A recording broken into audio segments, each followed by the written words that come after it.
নমস্কার। আজ বানাবো থোড় ভাজা রেসিপি। থোড় ভাজা ব্লাড প্রেশার কমাতে খুবই সাহায্য করে আর ডায়াবেটিস রোগীদের জন্য ভীষণ উপকার। আর এই থোড়টা আমি নিয়েছি আমার ছাদ বাগানে বসানো কলা গাছ থেকেই কেটে নিয়েছি। আর এই দেখো থোড়গুলো কেটে নিয়ে এসেছি। নিয়ে এইভাবে গোল গোল চাকা চাকা করে প্রথমে আলুর ভাজার মতন কেটে নিতে হবে। আর এই যে থোড়গুলো তারপর চাকা চাকাগুলোকে একটার ওপর বসিয়ে একসাথে প্রায় 5-6টাকে নিয়ে গুঁড়ি গুঁড়ি ঝুড়ি ঝুড়ি করে আলু ভাজার মতন কুচিয়ে নিতে হবে। কুচানো হয়ে যাওয়ার পর এতে একটু নুন হলুদ ভালোভাবে মাখিয়ে নিতে হবে।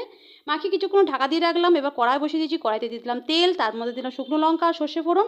একটু শুকনো লঙ্কা সর্ষে ফোড়ন ভাজা ভাজা হয়ে যেতেই দিয়ে দিলাম থোড়টাও ভালোভাবে নেড়ে চেড়ে নেবো। নুন হলুদ তো আগে থেকে দেওয়া ছিল, একটু ঢাকা দিয়ে দিলাম। ঢাকা দেওয়ার পর একটু দেখলাম নরম হয়ে গেছে কিনা, নরম হয়ে যেতে দিয়ে দিলাম একটু মিষ্টি।